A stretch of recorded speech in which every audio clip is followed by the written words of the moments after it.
कभी सोचा है हजारों साल पहले का जीवन कैसा रहा होगा, जब ना कोई सुपरमार्केट था, ना कोई ऑनलाइन ग्रोसरी ऐप। तब लोग खाते क्या थे, पेट कैसे भरते थे। तो चलिए आज हम सब मिलकर मानव इतिहास की एक बहुत ही दिलचस्प यात्रा पर निकलते हैं, शिकारी संग्राहक से किसान बनने के सफर पर। कहानी शुरू होती है तुषार से। मान लीजिए वो ट्रेन में बैठा है, खिड़की से बाहर देख रहा है और उसके मन में एक सवाल आता है कि भाई जब ये ट्रेनें नहीं थीं, कोई तेज गाड़ी नहीं थी, तो क्या लोग कहीं आते जाते ही नहीं थे? क्या पूरी जिंदगी बस एक ही जगह पर कट जाती थी? सवाल तो बहुत अच्छा है ना? और इसका जवाब छिपा है हमारे बहुत बहुत पुराने अतीत में।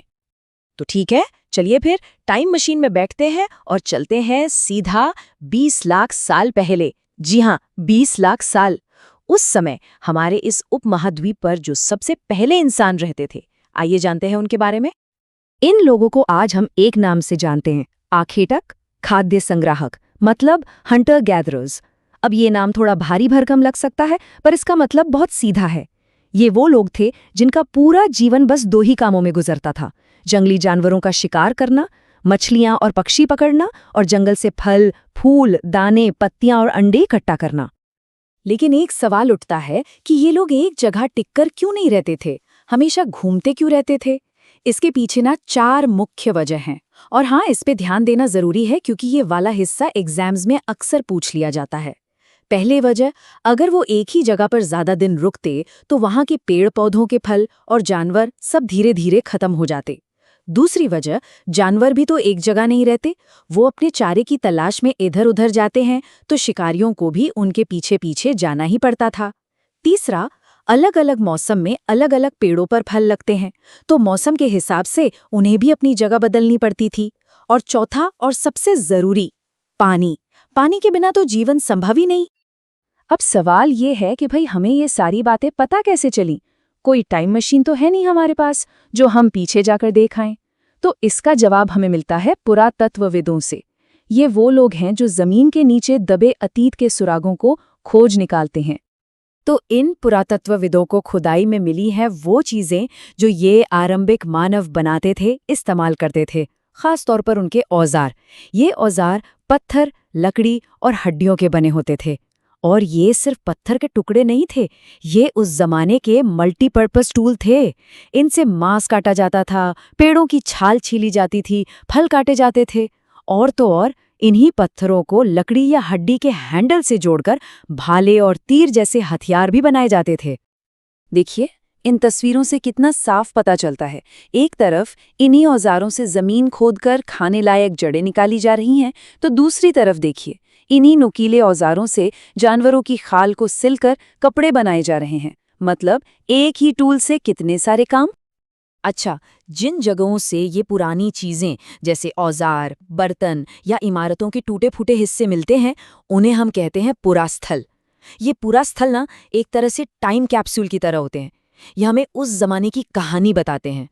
इसका एक बहुत ही बढ़िया उदाहरण है मध्य प्रदेश में भीमबेटका। ये एक पुरास्थल है। यहाँ पर प्राकृतिक गुफाएं और चट्टानों के आश्रय हैं।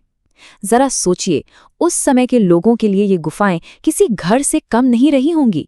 बारिश, धूप, तेज हवा, हर चीज से यहाँ उन्हें पनाह मिलती थी। पर इन गुफाओं की सबसे खास बात जानते हैं क्या है? इनकी दीवारें। इन दीवारों पर उस जमाने के लोगों ने पेंटिंग्स बनाई हैं। इन रॉक पेंटिंग्स में जंगली जानवरों को बड़ी ही खूबसूरती से दिखाया गया है। ये पेंटिंग्स मानो हजारों साल पहले की दुनिया में झांकने के लिए एक खिड़की की तरह हैं। चलिए अब एक बहुत ही जरूरी टॉपिक पर आते हैं।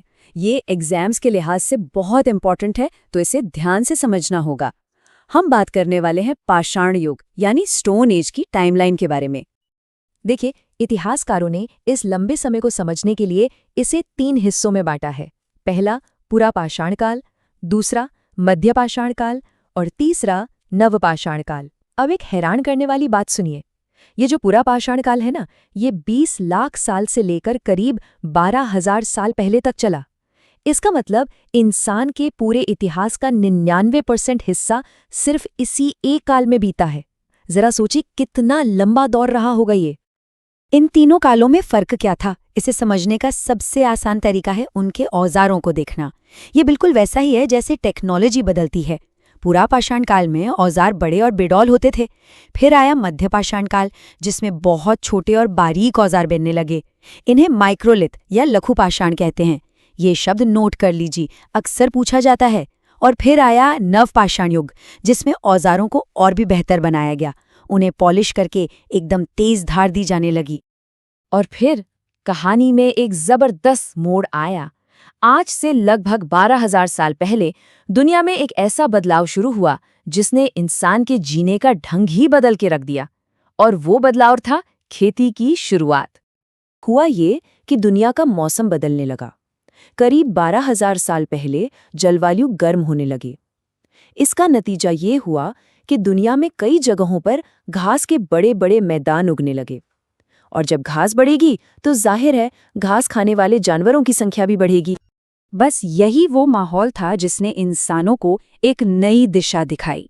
उन्होंने पौधों को उगाना और जानवरों को पालना सीखा। इस पूरी प्रक्रिया को कहते हैं घरेलूकरण या डोमेस्टिकेशन। पर यह कोई एक दिन में नहीं हुआ। ये एक बहुत ही धीमी प्रक्रिया थी जिसमें पौधों और जानवरों में धीरे धीरे बदलाव आए। और इसका एक बहुत ही दिलचस्प असर हुआ। जो जानवर पाले जाने लगे वो धीरे धीरे अपने जंगली रिश्तेदारों से अलग दिखने लगे। कैसे? लोगों ने पालने के लिए उन जानवरों को चुना जो कम आक्रामक थे। नतीजा ये हुआ कि पीढ़ी दर पीढ़ी पालतू जानवरों के दांत और सींग जंगली जानवरों की तुलना में छोटे होते गए। इस तस्वीर को देखिए, ये फर्क कितना साफ नजर आ रहा है। एक तरफ जंगली सुअर के बड़े और नुकीले दांत हैं और दूसरी तरफ पालतू सुअर के छोटे दांत।